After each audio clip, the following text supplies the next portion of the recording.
It's E.B.K every day, all day, to the day I die.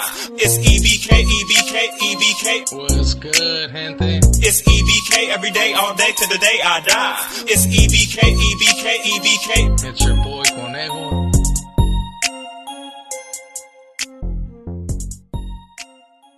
What's good, gente? It's your boy Conejo, and as you guys can see on the thumbnail and on the title, man, we're gonna be speaking on Norteños out of state and pretty much what they've been doing. You know, especially me personally, I have been able to go to other states like Nevada. Haven't been able to go to other ones, but I do have homeboys and compas, right, that happen to live out of states. And they tell me straight up how it is, you know, like when it comes to Colorado, Idaho, Florida, Ohio. There's a couple of states that the Norteño presence have really been showing lately, right? Like I put on the thumbnail, flag's been up and they've been waving that shit. And is it a good thing? Is it a bad thing? And that's pretty much what I'm going to be speaking on this video, man. So before we get started, man, make sure to hit them likes, subscribe, hit that follow, hit that notification bell. Make sure you hit all when you do so you don't miss out on none of the videos. And also so when we go live, you are able to ask any question you want. And I'll try to answer it to the best of my abilities. So with all that being said, man, let's get started, man. So in these last few years, man, I've been noticing that I'm not saying this for every city, of course, you know, but I did see that the gang lifestyle here in California has been dying out, right? There's still a lot of gang members. There's still a lot of people that are just with the business when it comes to Cali. Those are facts, right? And they don't need to be in a gang to be with the business or to have that cholo life mentality, lifestyle, or whatever you want to call it, right? But it has been dying out when it comes to the youngsters, or at least I haven't been able to tell when it comes to like certain cities, like including my city myself, you know. And Watsonville happens to be a city, a town that it's really cholo and Chicano based, you know, where it's a lot of raza, and a lot of the youth chooses to become part of the whole cholo lifestyle. But in these last couple of years, I have noticed a big difference that it isn't really the same how it used to be. And I've been asking myself, why is that, right? Well, there's a lot of people that got deemed, some that grew out of it, and some that just, I mean, they just went ghost. Let's just be quite honest, right? But more than likely, most of those that went ghost did go out of state. That doesn't mean that they're dropouts. That doesn't mean that they were any of that, right? If they happen to just go ghost. But a lot of them did happen to move out of state and continue to pretty much live a normal life, you know, just do the whole family thing. But let's get back to the other ones, right? The ones that did defect, the ones that people do call dropouts and all that, right? A lot of them, they happen to have a lot of juice, or some of them, right, happen to have a lot of juice or respect when it came to certain towns. So as these individuals started defecting and doing their own program, right? I mean, let's be quite honest. A lot of them started to, some people call it poison. Some people call it eye-opening. It just really depends on what way you're looking at it, right? But they started to let people know how it really was. And a lot of the homeboys and a lot of the homies or whatever, right, that happen to have some type of respect for these dudes, happen to follow suit. So that happened to have a big drop when it came to the whole gang life and all this. There was a big change in Cali, right? Let's be quite honest. Especially for some cities, it was a big change. Then came all the indictments and people getting locked up. So that was another eye-opener for a lot of the youngsters, right? They started seeing their homies get locked up and getting sent away for a very long time. So a lot of them, man, they started tripping out. And like I said, man, the whole getting people deemed and whacking homeboys, that has a big effect in the streets, right? Because people see that shit. A lot of people see that their big homies got deemed or get removed or something, and they're like, damn, if this homie got the business. It's like, you know what I'm saying? So a lot of people are like, they start thinking about a lot of things. But let's talk about the homeboys out of state. You get me?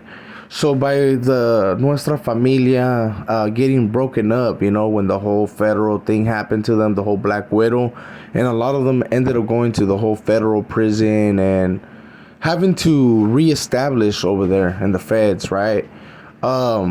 Even though a lot of people didn't think they can do it, they ended up doing it. And this is with every group. This is how a lot of the compas even were able to expand that way as well, because of the whole having to do fed times, compas getting busted with drugs. But we're not talking about that. We're talking about someone else, right? Well, them having to do that and having to reestablish, they ended up pulling people from other towns, from other cities, people that had other connections to, like I said, man, different people, different groups, right?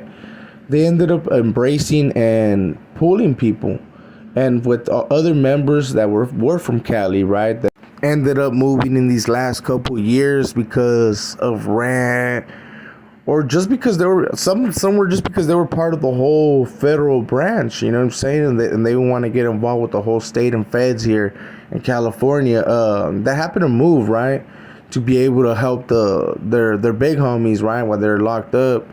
They were able to establish and actually settle flags in other towns and in states.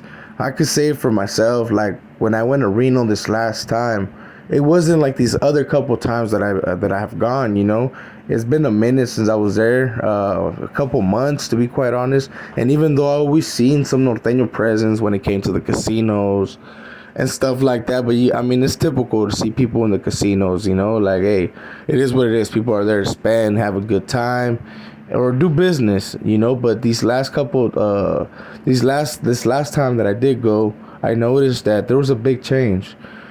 Even to where my suegros lived, you know, it happened to be so-called Sureño neighborhood, ended up becoming a Norteño hood, you know, because I happened to come across 4 Norteños, and I was kind of tripping. They were posted up like it was nothing. And I also happened to see some encounters where they were technically putting in work, but I call it more being disrespectful when it comes to hating up people that are with their girls. You know what I'm saying? I seen a Sureño walking with this female, and he was getting jammed up by what it appeared like to be Norteños, you know? And I was like, damn, Reno's getting like that, you know? And I ended up talking to some family members, and apparently, like in that area, right, they are establishing. So what will happen when they fully establish in all United States, right? Let's just say every state has Norteños. What will happen, right? Well, it's going to be the same thing like the Sureños. It's going to be the same thing like all these other organizations that happen to get to a point where they're super big, right? We all know that like the Texas MA and the Arizona and the Sureños from Cali, they all don't get along. There's always drama, and there's always some type of conflict when it comes to these organizations, right? Because once a certain state or a certain people start to become big homies, they want to take over, you get me? And especially depending on the area they're from, they want to be able to run that state, those cities. And there's always going to be conflict, right? Because there's always someone trying to take your spot. But I mean, and nothing's gonna change. Everything that has happened in Cali, or that goes on in this whole gang life, all it is that it's starting to happen over there in towns, cities that regularly or usually wouldn't see Norteños. You get me? This is something new to them, and I'm gonna be quite honest. I feel that it's too late. The establishment's already there, and we're gonna see what happens in these next couple of years. So for all you people that think just moving out of state, you're going to be good, in the next few years, all that shit's going to be a wrap, you know, for everybody that's trying to hide and has some dirt or happen to toad or whatever. Yeah, I honestly feel that in the next couple of years, it's going to be a little bit all bad in the sense that the Norteños will have presence and pretty much some type of authority in every city, you get me, by having these homeboys that are moving to other states and having people from the federal, that are paroling to their hometowns, run their program. And like I said, man, this is something that it's a little too late. It's already happening. They're gonna continue to grow. I see them dying out in other cities, of course, in towns. Not fully, but they are thinning out in certain states because of what's really going on in the whole prison. Everything has to do with prison. But that's another subject, man. Like I said, I'm going to cut this video right here. If you happen to like the video, make sure you hit a thumbs up for your boy. Make sure to subscribe. Hit that notification bell. Make sure you hit all. Share with others. And drop comments, man, to let me know exactly what you guys think of the video. So with all that being said, man, you guys already been knowing. This is your boy Conejo. And we out.